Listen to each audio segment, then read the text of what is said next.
when I was still working in the office and I had, junior designers or younger designers, and they're like, oh, like, this isn't what I thought it was going to be. I was like, well, even if this is your dream job, it's still a job, right? At the end of the day. Get used to it, kid. I Yeah. know, that's just reality.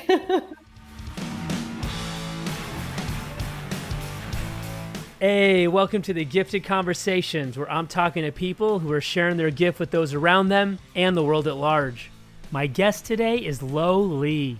She's a freelance graphic designer, illustrator, and all-around wonderful human. We chatted about our immigrant experiences, the imposter syndrome, the importance of having fun with your work, giving back to the community, and so much more. Without further ado, our conversation. Loe, thanks so much for joining me. I really appreciate that. It's good to get to chat. Yeah, I'm happy to be here. Thanks for having me. I feel very special. Well, I think you are very special, and I've been paying attention to your work for a while now, and it's absolutely stunning. It's really inspiring. So I would concur. I think you are very special. Oh, thanks you so much. That means a lot. Well, just to kind of get things started, so you're an illustrator and graphic designer. Is that the title that you kind of tell or say when people ask what you do? Yes, so usually I tell them that I'm an illustrator and then I'm also a designer. And sometimes, if it's applicable, I'll tell them that I'm also a muralist. Oh yeah, look at that, multi-talented. Yeah, we'll get into some of the mural work and some of that stuff. Yeah, I mean, all of the above, all three are super stunning. So I can't compliment you enough on your work. Thanks. No, you're too kind. You're way too kind.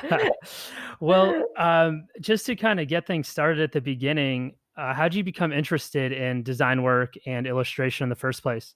Sure. So when I was about 18, I knew that I liked, art and things like that, but I didn't really have a direction of where I was going. So I applied to a design school. It was kind of the only kind of school my family would let me apply to, because this isn't really like a field that a lot of immigrant families would support for you to go. Exactly, yeah. They would rather you, be like a doctor or like a dentist or something safe, not to put unnecessary pressure, but just to make sure that you have a better life than they had, kind of thing. I think it's a really common story that a lot of immigrants have. So I went to design school. And then when I was in design school, I actually needed to work as well. Um, Design schools are expensive. So Oh yeah. yeah. So I was like, oh my God, I really need to work. But I just wanted to get a job that was also kind of relative to what I was studying. So I can kind of, assure my parents that there is a job market for this kind of field. Though, if I had to be honest, at 18, I didn't really know at that point anyway, right? Because I was 18 years old, just graduated high school. I didn't even know if, especially back then, I didn't really know if graphic design was going to be kind of a viable option for a career. Now it's really different now, but Yeah. yeah.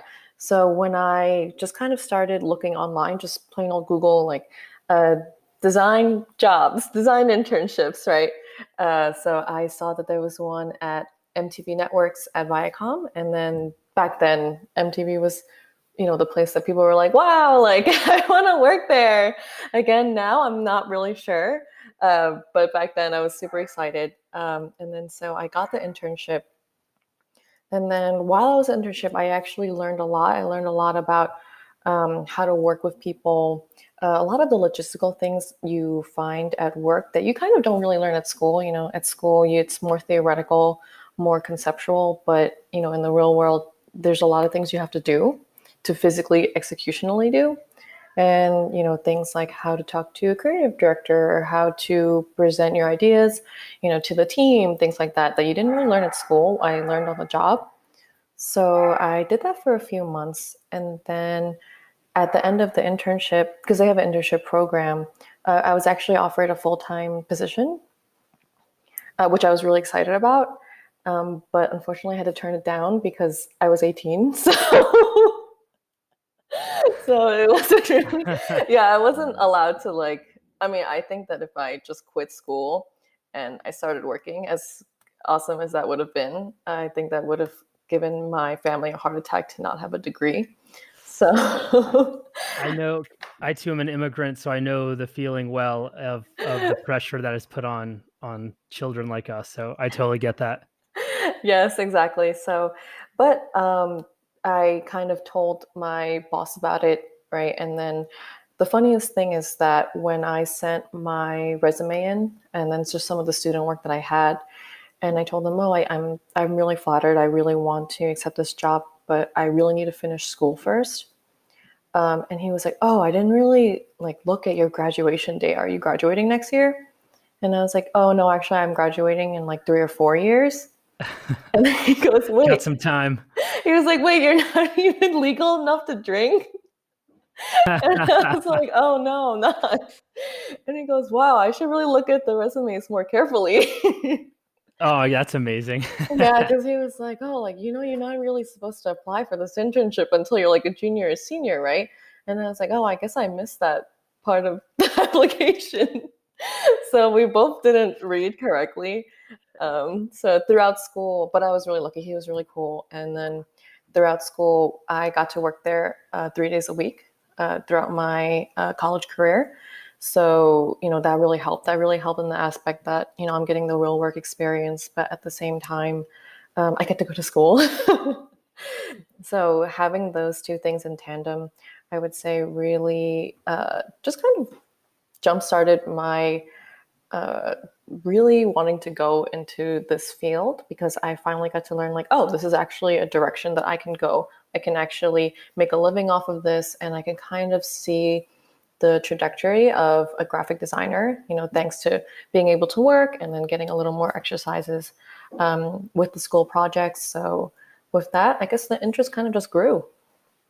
Nice. That's incredible. That's really cool to hear, and I like that kind of tandem thing, schooling and on like real world experience. That's huge.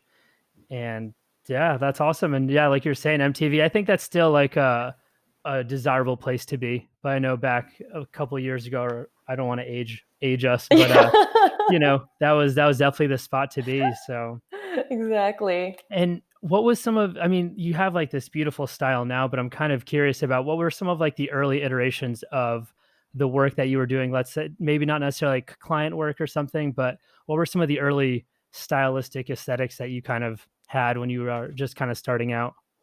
So the funniest thing is I actually didn't start illustrating until I would say a few years ago. So Mm. it all started when I was graduating university. So when I was graduating, we had a thesis. And then for my thesis, I wanted to focus on the concept of anxiety and things like that, because I was having a lot of anxiety at Oh, that point, interesting. right? So I came up with this project that was called 100 Ways to Worry. And it was kind of, yeah. I think I saw some of that online. Yeah. Yeah. So I wanted to interview 100 people and write down, the kind of like a synopsis of what their biggest worry was at the moment and kind of illustrate them a card. And then on the other side of the card, I would illustrate an affirmation that they also had about their lives. So one side would kind of be like the worry that they had. And then the other side was, an affirmation or something they're thankful for.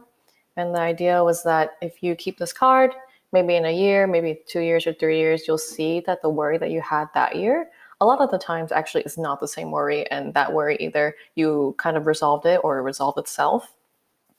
So that was kind of like my whole That's so concept. beautiful. That's such a cool idea. Thanks. I might have made it sound more beautiful than it was, but but it was like a really, really great project. But while I was kind of exploring that, I was kind of like, oh, I want to. The idea was to illustrate, these worries, but I didn't really have illustration experience.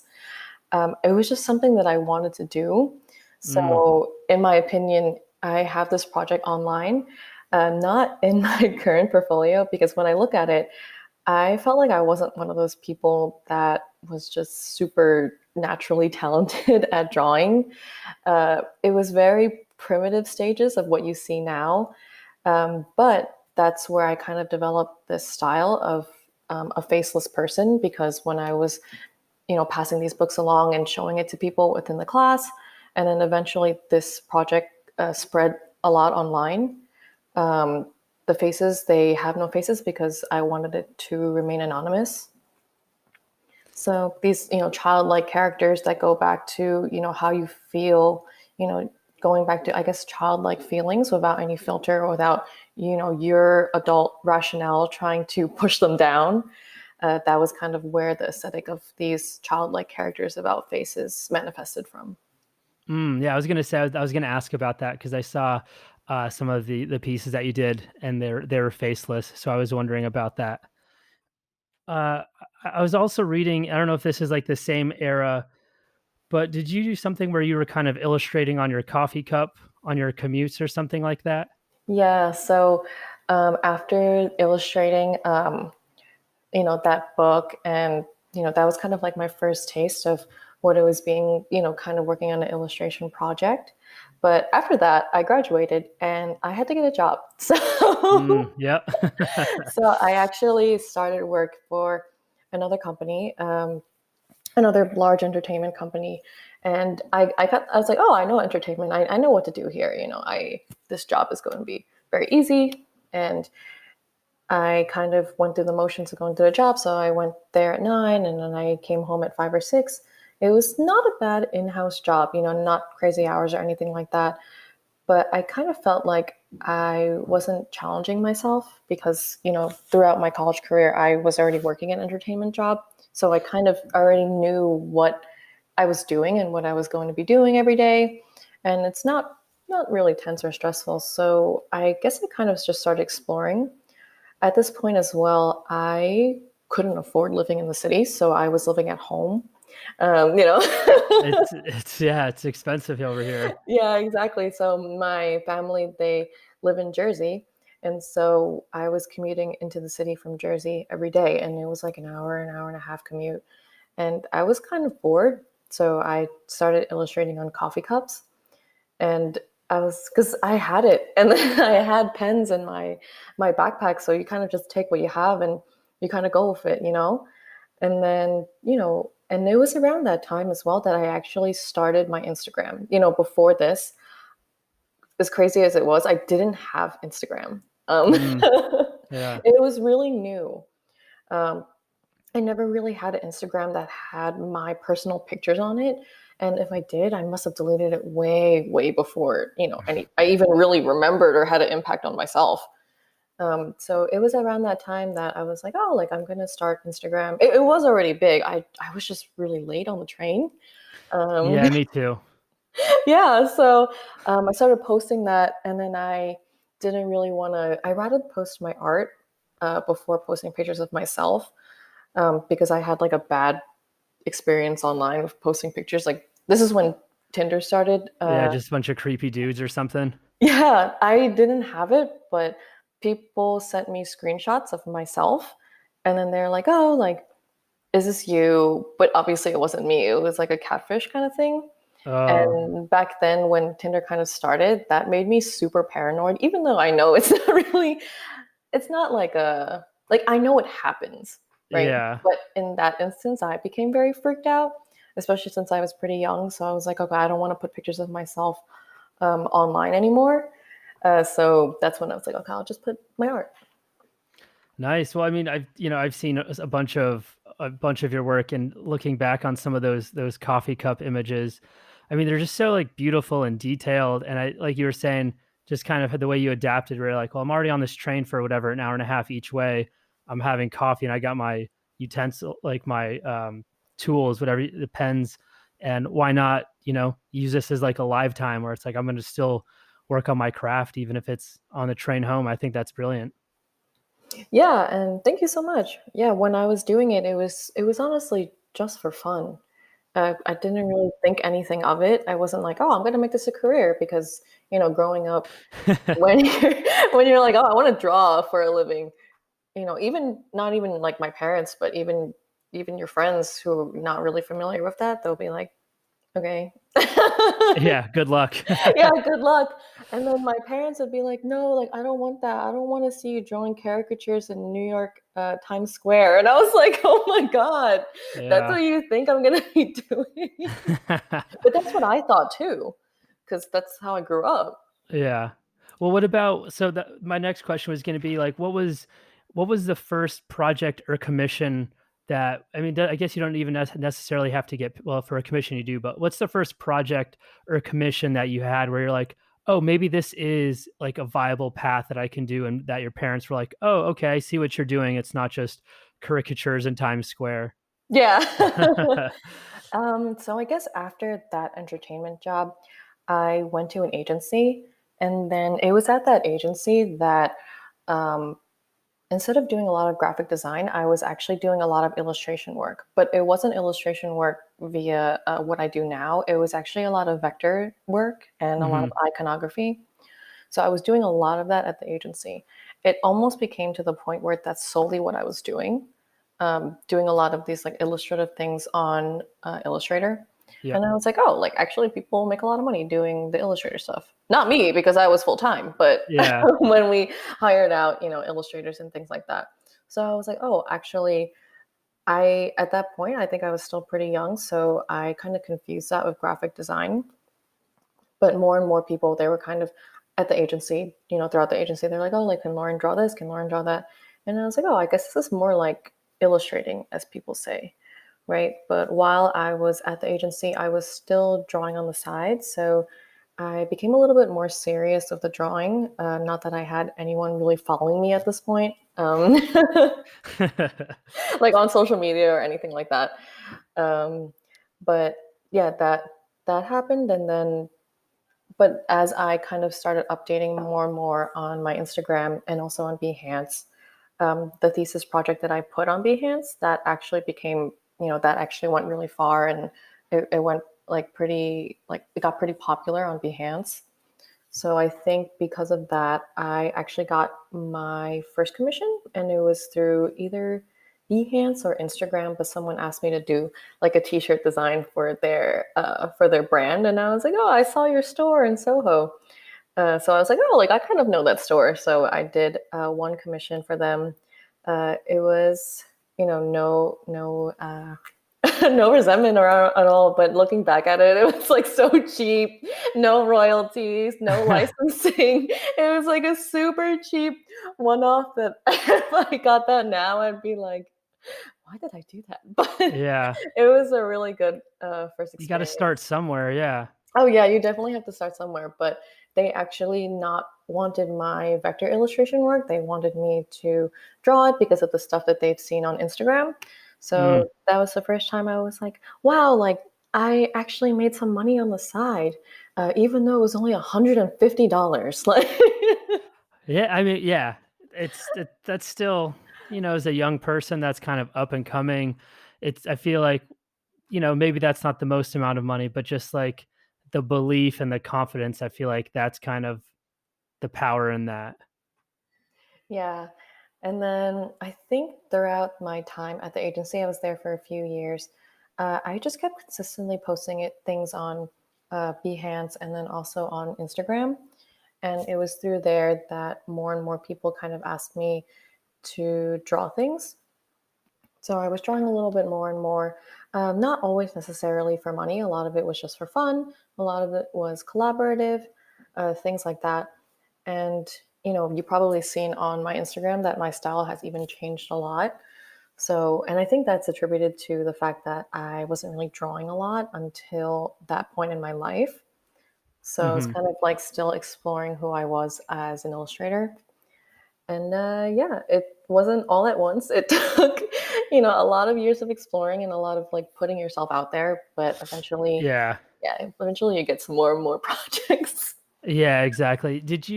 I was wondering if did I read something correctly? At one point, were you kind of uber disciplined and like dedicating 2 hours a day to kind of draw or design for like years straight or something like that? Oh yeah, definitely. I think, oh yeah, I do remember writing that. So there was a point in time.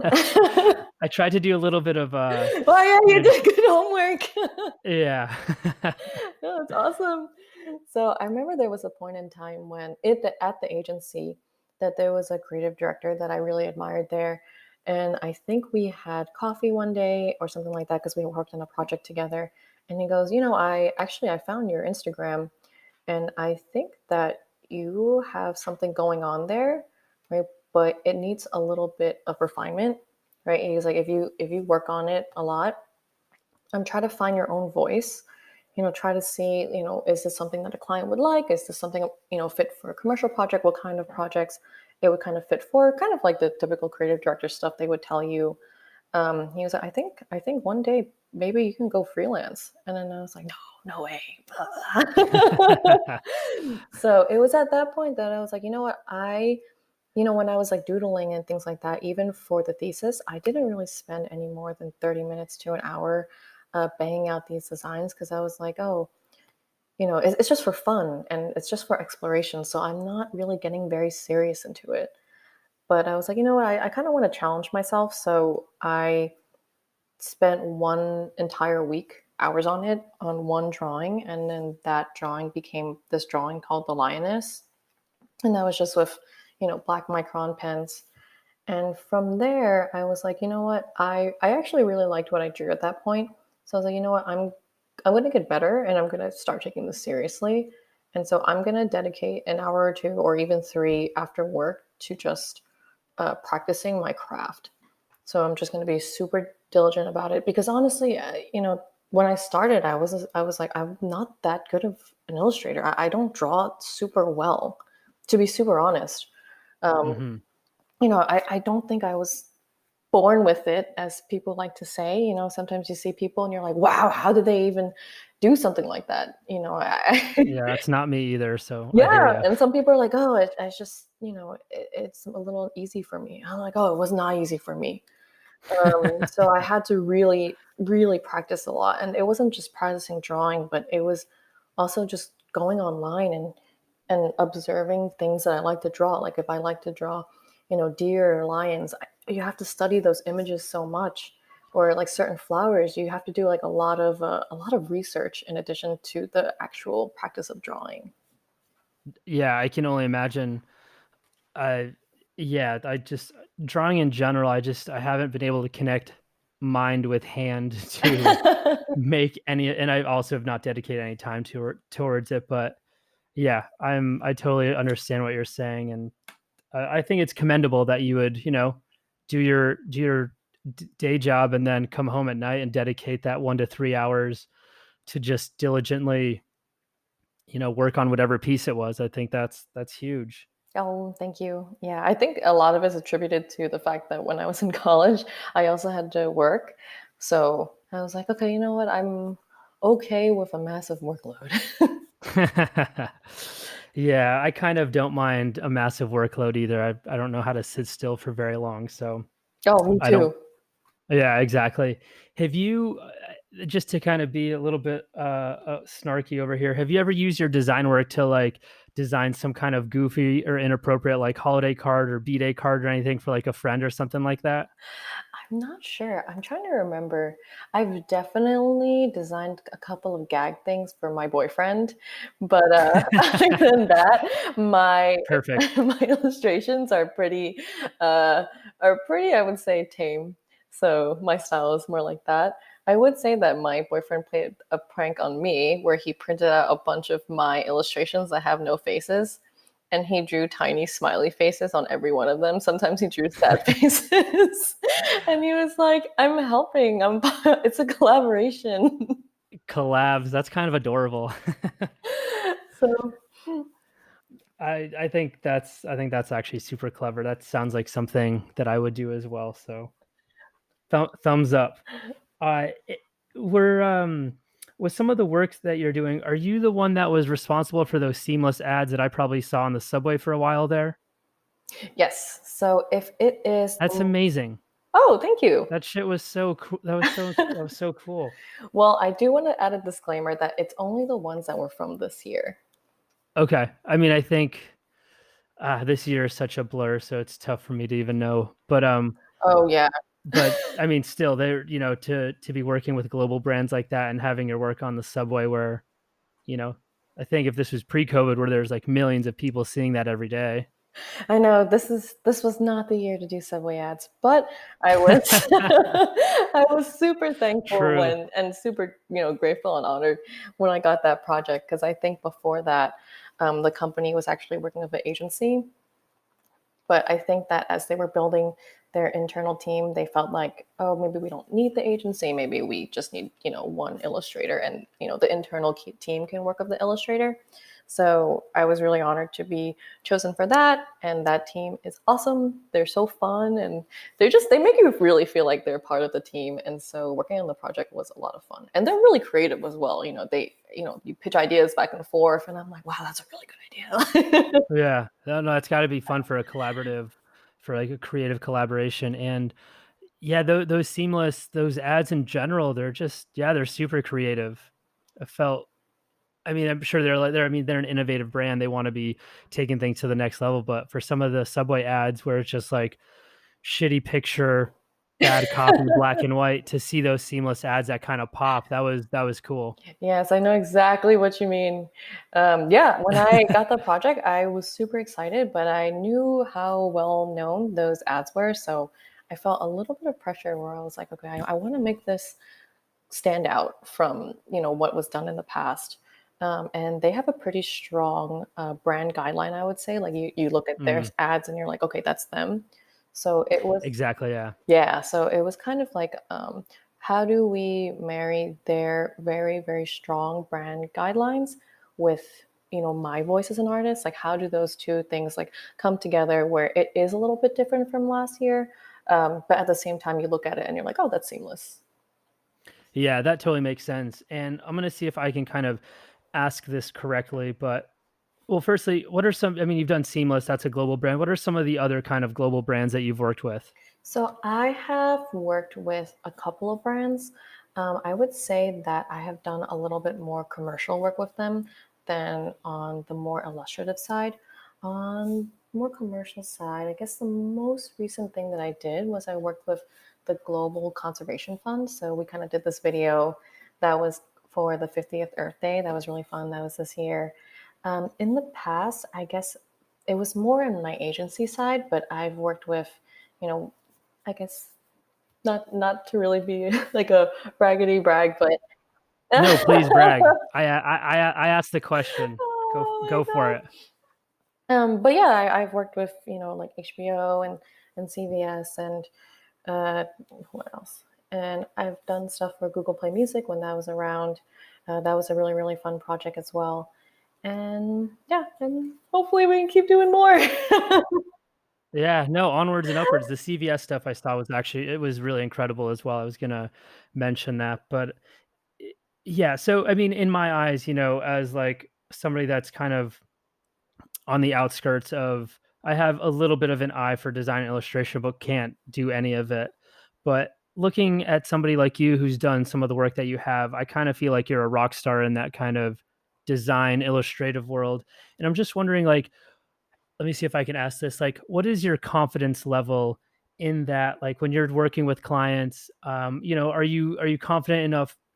Are you confident in your work where you're able to like voice opinions and thoughts and take feedback or kind of reject feedback? And if somebody's going to ask you to do a project, your price, your value, and you're like not going to budge on that. Do you feel that way yet, or do you still have a little bit of that like imposter syndrome? Oh my God. Well, I think that the way you're viewing me and the way that I view myself, and maybe how many other people view me, is not as grand as maybe I made it sound like. It's really not. I still consider myself someone who's super new in this field. So, illustration wise, I really just started delving into it, uh, you know, freelance this year, of all years, this year. Uh, Yeah, maybe it could be a good year to do that, though. I feel like.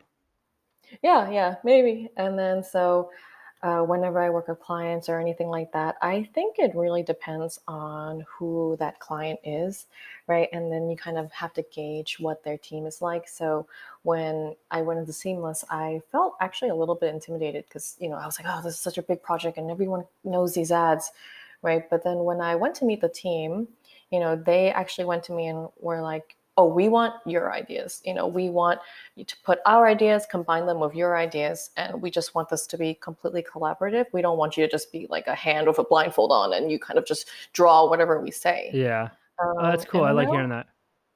Yeah, and then I often find that a lot of times when a company reaches out to you, maybe I've just been really lucky with this experience, but they normally enjoy it being more collaborative. Of course, each client has their necessary requirements, and I think it's more about kind of being flexible with your own expectations as well as theirs. So yeah, so there are times when you're like, oh, I really don't think that that's going to work. If it's something that's necessary, you have to be flexible. And then if you think that you can push them a little bit, um, then you kind of just have to frame it in a way that you feel like this is best for, just the work in itself. So I guess to answer your question, it really depends on, I guess, the conversation you're having. In general, yes, I am confident enough to be like, I think that this is the best approach. Usually not coming out of nowhere, but I would also provide the context of why I feel objectively this would be a successful part of the design. Yeah. But at the same time, if I if you say like, are you really confident in yourself? I would say that I'm like, oh, I'm not that great. That's like how Humble. I view myself versus like when I'm in the workplace, because I think when I'm in the workplace, I want to do a good job. So I want to make sure that I'm doing everything possible for the company or for the client that I'm working with. I think I am definitely confident enough to be like, oh yeah, this is like my process, and if you want to adjust the process, I'm totally happy to kind of talk it out as we go along, and try to be flexible. So in that regard, in giving like creative feedback and bouncing ideas back and forth, I'm pretty confident on that. The thing I'm probably not confident about is naming my price. Yeah. This is probably something, yeah, this is probably something that I think a lot of people struggle I with. was gonna say like yeah, everybody. Yeah, exactly. I mean, some people are masters at it. They're like, no, I know what I'm worth. This is what it's going to be. But at least for me, sometimes I'm like, oh, but am I that good? I don't really think so. Like, I don't think I'm worth that much.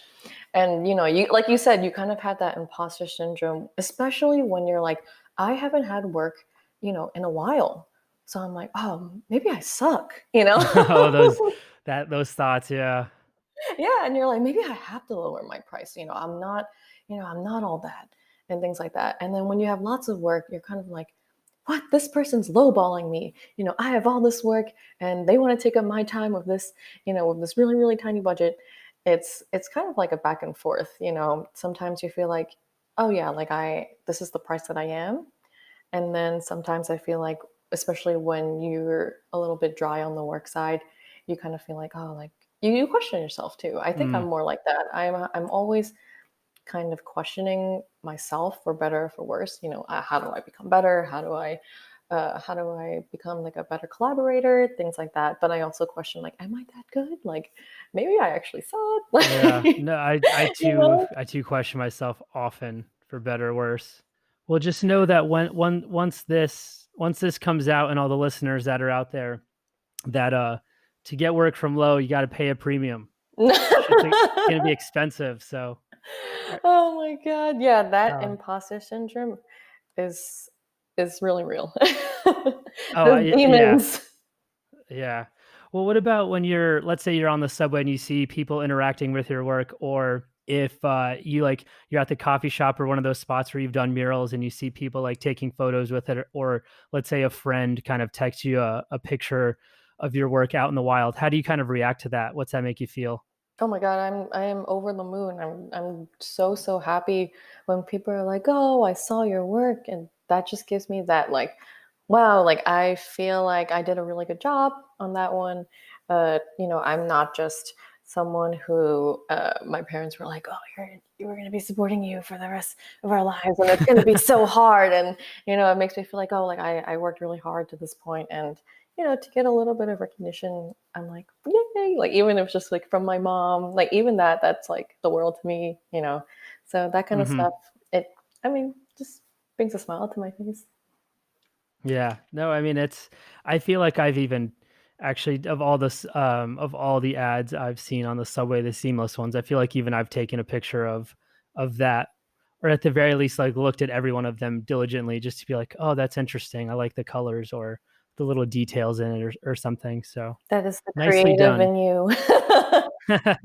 Things only creatives would notice. Yeah, yeah, I do pay attention to certain things like that for sure. I tried to do design work at one point in my life and whatever. No, I'm sure it's awesome.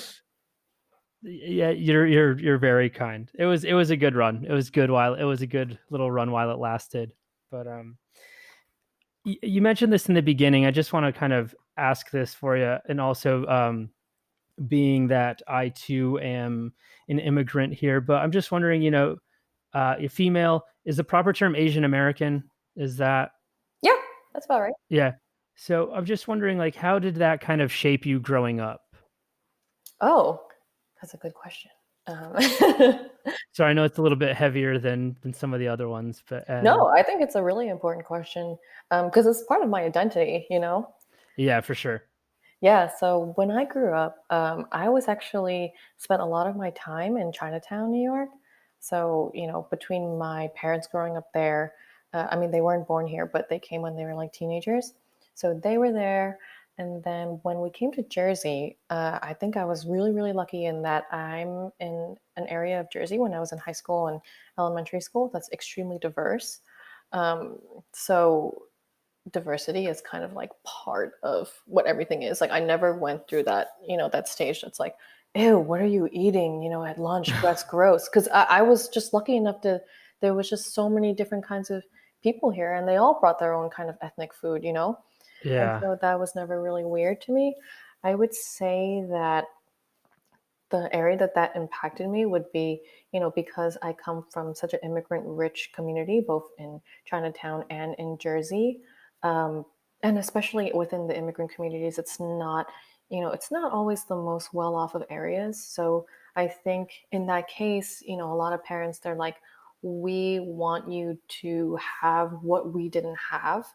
We want you to do better than we were able to. We don't want you to struggle or anything like that. And especially years and years ago, they would be like, oh, so the kind of fields that you should go in, so you don't have to struggle, are really stable. So you can work in a bank, or you could be a dentist, or you could be a pharmacist, or you could be a doctor.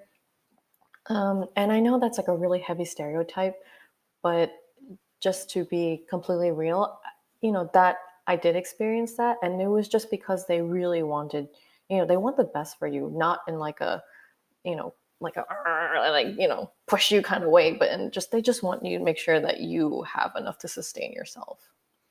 Yeah, I mean that makes all the sense in the world. So I remember when I told my parents that I wanted to be a musician, and it was just like the disappointment like that I saw on their faces, which in a sense, kind of rightfully so, because it's like, bruh, we came over to the States to give you a better life, so you didn't have to struggle. We want you to work in some big company, be a CEO or something like that, and it's like, oh, you picked a fucking a musician where it's just like so difficult. So I get that. And, as whether, if it's a stereotype to be like a banker or doctor or something, like there is something to be said for the fact that it's like they just don't want you to struggle like they did and they came here for you. So I get it. I totally understand. And Yeah, because I think when I started coming into New York and I was expressing that story in the workplace, I got a lot of like, oh, like that's very like not oppressive, but very like suppressive of your parents to think that way.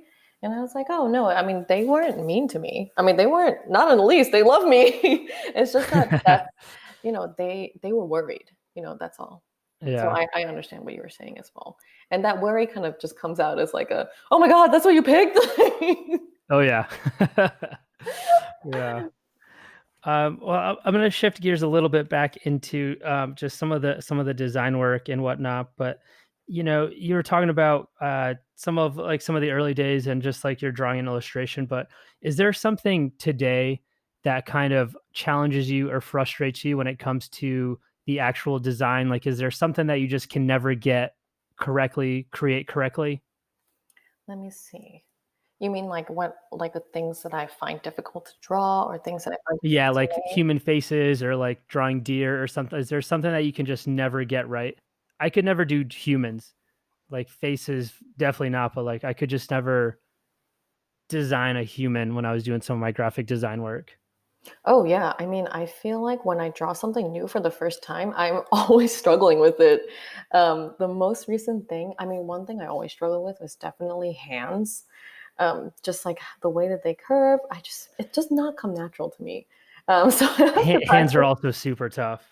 Yeah, I always have to practice hands.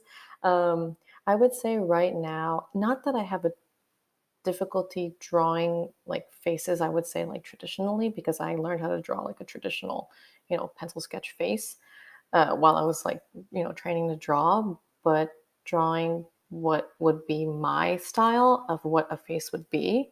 I feel like I'm constantly tweaking that. So that's something that I find frustrating right now, but it's also kind of exciting because I'm like, okay, this feels more like me. Or if I draw this, I'm like, oh, this doesn't feel like me. I don't want to draw like a hyper realistic face. I don't even think Hmm. I can, right?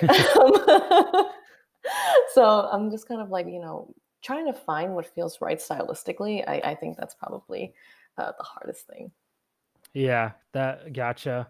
I'm curious. I'll save this question for a little bit later, just because what you're talking about stylistically, I'm a little bit curious to know about. But so let's say like in your off hours or in your free time, if you're just kind of like free sketching or free designing or something, and I'll also see if I can ask this correctly. Like when you're doing something like that, just sketching in the off hours, do you find that to be super fun and freeing and exciting to you and kind of joyful? Or whenever you're doing some of this work, uh, doing some of these sketches and whatnot, do you kind of in the back of your mind think like, oh, I'm working, I'm refining my skills, I'm sharpening my toolkit? Uh, I guess in a sense, like, can you separate the fact of like the work, design, and illustration from like the joy of being able to draw and whatnot? Oh yeah, that's a really good question because I guess, like I said, I'm always an overthinker. I constantly question myself. So when I was drawing, right, and I also have this really, of course, I just said big pressure to do a quote unquote good job. So whenever I'm drawing, even if it's just for fun, there was a point I know where I was thinking like, okay, I want to do this as a point of relaxation, but it is coming to a point where it's almost like a job. Yeah. So I think there's different stages of it, right? So first you're because at first I was like, oh, I'm just doing this for fun, and this is really, really fun. And then I'm like, okay, if I want to take this somewhere, I need to better myself. And so it was kind of a little bit of both. So I was thinking about both of them, right? I'm like, oh, like, is this something that could be, this is crazy to think about, but it's like, is this me versus is this something that's commercially, viable? Is this something that, a business or a company could see, within their assets, things like that. That's just a designer in me, right? Like a lot of people are like, this is me and I'm just going to draw me. But and then on top of that, I think that not that I have, this massive social media following, but there was also a point where I was like, oh, I haven't drawn anything in like a week. So I haven't posted anything on social media in a week. And I feel like I'm lagging behind, so not only am I lagging behind in like the skills I feel like I should be developing, I'm also lagging behind in, showing up on social media. And I was all this like inner pressure like that doesn't even exist outwardly, it's all in my brain, is pushing me, that made drawing almost less and less fun. Yeah. So there was definitely that stage as well. I would say that thankfully I'm kind of over that now, because now I'm like, oh, you know what, I should just do what feels right. But to get to that stage, there was just so much inner turmoil about like about like, oh, like, is this actually for fun anymore? Is this for work? Am I just trying to get more work? I haven't posted on Instagram. Like it was all like a mess at one point. Yeah. I a little bit like when I was playing music, it all kind of felt like a hamster wheel at my life, where I was just like, I almost didn't even have enjoyment like doing, the scales and stuff to keep my fingers loose, or like trying to like write in my own time. I was just like, I like just lost in my eyes and what I was up to. It just kind of lost its fun factor. And then when that happened, then everything else kind of went as well. But yeah, I've always been curious about that with creatives in general, especially as you're like kind of climbing up the ladder of whether it's you have your commercial work and you get paid and this and that, and then how do you balance art and commerce basically? Yeah, I think the best, I don't know if this is advice, but the best thing that someone's told me in the workplace, and this was, they definitely quoted this from someone else, but they say that your dream job is still a job. Mm, So, it's just to kind of adjust your expectations in that point. And, when I was still working in the office and I had, junior designers or younger designers, and they're like, oh, like, this isn't what I thought it was going to be. I was like, well, even if this is your dream job, it's still a job, right? At the end of the day. get used to it, kid. Yeah. I know, that's just reality. Yeah. I don't think I've ever actually I don't think I've heard that before, but I think I'll probably start using that because as I'm trying to do some of like my personal businesses that I'm trying to build, and it's like, fuck, I'm working harder than I've ever worked before, and this is my dream. So it's like it's still a job, bud. So Yep. that's good to kind of remember. Um, I'll ask. Where do you find more gratification in starting a new project or finishing one up? Oh, wow. Um, both, like, equally gratifying. I would say that it depends on the project. Like, if the project has just been, for one reason or other, like, oh my God, this project's been going on forever. Then when I finish Mm. it, I'm like, yes, I finished it. Um, but if it's like a project that I'm starting, I always feel like a little bit of those nerves, like, oh, like if this is a new client, I kind of have to reintroduce who I am all over again. And I get a little bit of nerves, doing that. So I would say just because of, having to, every time you start a new project, you kind of have to like prove yourself again. But by the Mm. time that you finish your project, you're kind of like, oh, I proved myself and they kind of know who I am. And then I would say finishing because they kind of know me at that point. Yeah. Perfect. Yeah, I was kind of just interested in that in general. And as we kind of talked about a little bit before, you've done a bunch of mural work. And most recently, let me see if I get this right. Most recently, you did one in Chinatown to help Asian American immigrants and low income communities. Is that correct? Yes. So, Can you yeah, can you just talk a little bit more about that project? That oh my sounded God, really of cool. course. Yes, that's actually a project that I'm really proud of. So, I've been wanting to do more mural work. I was kind of like an illustrator designer first, but it was something I'm definitely interested in because I know I can do the traditional work now. So I wanted to get more into the large scale work. And so when COVID started hitting, and I live in Chinatown now, and I don't know if I should say that, if it's safe or not, but I live in China. It's But we'll say it's safe to say yeah. that and tell all these jerk people to F And off. then so I live in Chinatown and my family's always been in Chinatown. So we just know the community. We know the businesses. They've been there for so long. I've gone there since I was a baby. I went to daycare there. So I just have this really deep rooted history in Chinatown. And around January, especially when COVID started happening, um, there was a lot of racism going on that I guess, Oh yeah. oh yeah.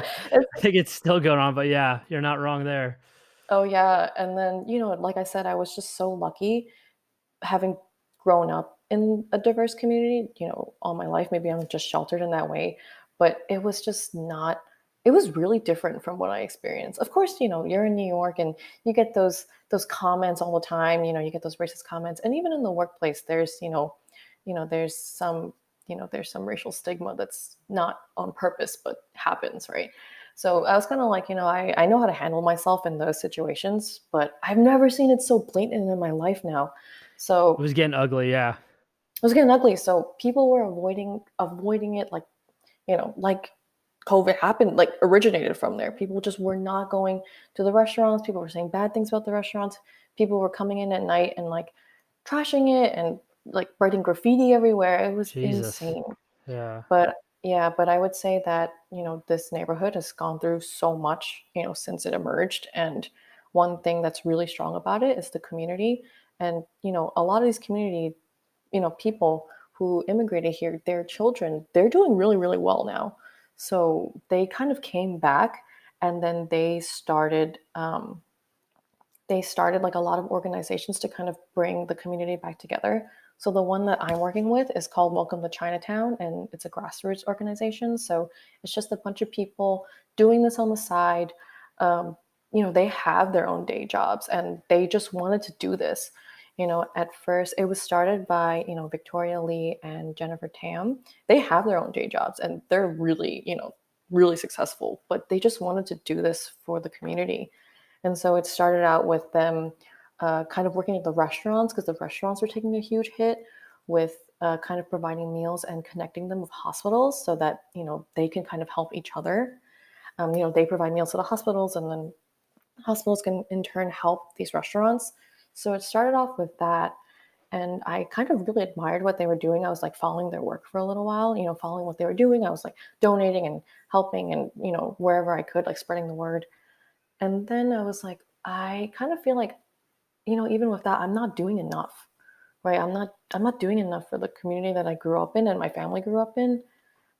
So I was like, is there something that I can do, like that, not that like, only I can do, but something that I can give that's a little bit different, right? And I thought, well, I'm a designer and I draw, so maybe I can provide it that way. So I kind of went all out, and I made this giant pitch deck about how I wanted to, with these restaurants and businesses, they kind of needed a boost in morale. And it was very difficult for everyone. And I think overall feelings, and, it was very down, everyone was kind of like, I want to give up, and like things like that. So I thought that if we could work together and gift, these pieces of artwork for these businesses, that would be a good way for them to be like, when we open up again, which is happening again right now, it's actually happening. Like these places are opening up again. They have like something new in the space. They're like, oh, Mm. like this is new, and especially working at these businesses, there are a lot of them are like, they're an older generation, but they're like, oh, we know the importance of social media, so we want something that people are proud to take a picture of and share, and they want to come back to this area. So that's been like a really important part of the process. And so basically I work with, these businesses, and then they kind of tell me what they want. And then so I can put some artwork in the area, and it's all gifted to them, you know? I mean, I think that's like the best thing you can do to kind of leverage your talents and what you're good at to give back to places that not only need it, but that are meaningful to you. And it's nice to hear like a feel good story where you said Victoria Lee, I didn't catch the other person's name, but these people have jobs or whatever, but they just want to do something nice for this community that's given them so much. And, with all the stuff that was going on, all the racism and how bleak it all was in the beginning of the year. And I don't know, shit is still a little bit bleak right now, so we'll see what happens. But like you were saying, to give a piece of artwork that's fresh and new and people will come and take pictures of and kind of bring people back to the community. I think that's the perfect thing for you to be doing. Oh, thank you. Yeah, I definitely think that, providing the meals and getting their donations is definitely like top priority. But, this is just a small slice of what I can do. So give back. Give impact. That's important. Uh, what was I gonna say? Whether it's like this mural or some of the work on your Instagram or just some of the work you've done in general, is there a message that you hope some people could take away from seeing your work? So I would say that, yeah, it's definitely something I ask myself. I'm like, is there a point, And then I'm like, is there a point even for myself? And I would say that if there's like a takeaway from my work, it's just that I hope that when people look at it, they kind of think, that they kind of find a little bit of magic and, just like in a moment in their life. So when for me, I always like to combine things that are like very whimsical with something that's like recognizable in the everyday. And yeah, it's just to give a moment where I'm like, oh, like I can kind of escape to like a little dreamy world for like a second. And that's basically it. That's huge. And again, going back to the bleakness of everything right now, just a little daily escape, a couple seconds, a minute or two. We need that right now. We need some optimism and being lifted away to some whimsical world for a couple seconds, a minute. I think that's huge. Oh, thanks. Yeah, I need that too. um, are you doing any like teaching or mentoring for people or students? So actually, I am in the process of talking to a few online places right now. So they are doing classes, and so they're helping me put together some classes. I know one of them is going to be launched in October, so It's coming that's going to up. be out there. Yeah, I'll probably announce it around then because right now everything's like really confidential. But as for like the mentoring, I would say that I really enjoy it. So if people come to me or ask me for questions. Like I get emails all the time, or sometimes even DMs. I'm super happy to answer things.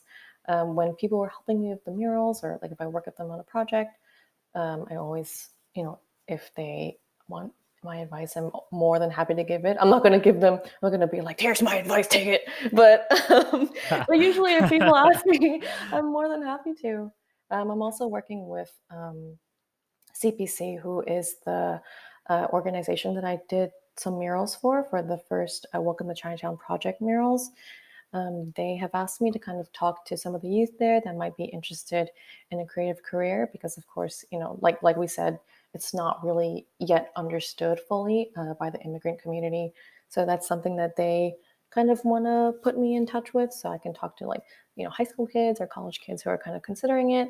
So yeah, but I love it. I love Yeah. I love talking to people. Yeah, well, and you're very easy to talk to, and I think from something back that you said in the very beginning, but it's one thing to kind of have the knowledge, like the technical knowledge of like how to draw, how to design, but then to have that kind of interpersonal knowledge of like here's how you kind of talk to clients, here's how you do invoices and billing, and how you charge, blah blah blah, which traditional schools I feel like don't kind of cover some of that other stuff that you need to know, or at least you're gonna learn one way or another. Usually it's gonna be by being thrown into the deep end. But to have somebody like you who's been there, who's done it, who continues to do that, I think there's like no better person to kind of talk to some of these students about that. So I commend you on that as well. Oh, thanks. I mean, I wouldn't know it unless somebody told me. So, whenever I talk to anybody, even if they're like a student, I learn so much from them too. And I've been lucky enough where if I ask other people, they tell me. Because if I didn't, I didn't know it all, in the beginning either. I definitely didn't learn it in school.